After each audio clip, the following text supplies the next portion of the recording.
Ako si Florencia Galinato, taga Barangay Malangag, Antipas, isa ka corn farmer entrepreneur.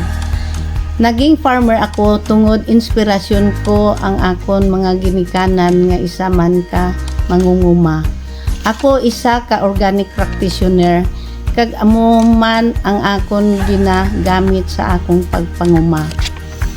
Dako ang akon matabang sa mga kababaihan sa komunidad tungod sa dugang trabaho nga akon mahatag sa ila sa pagprocess ng sitsa corn. Nagapangontrata ako sa mga corn farmer nga baklon ko ang ila produkto sang mahal nga presyo.